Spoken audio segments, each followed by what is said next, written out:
तुम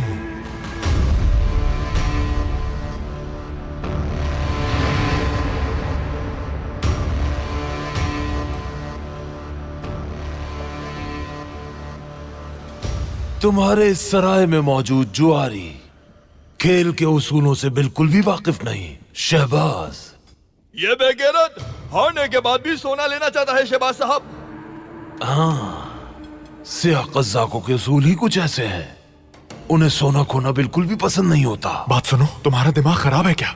आखिर क्या काम है तुम्हारा यहाँ? और उसको पता चल गया तुम यहाँ हो तो पता है क्या होगा?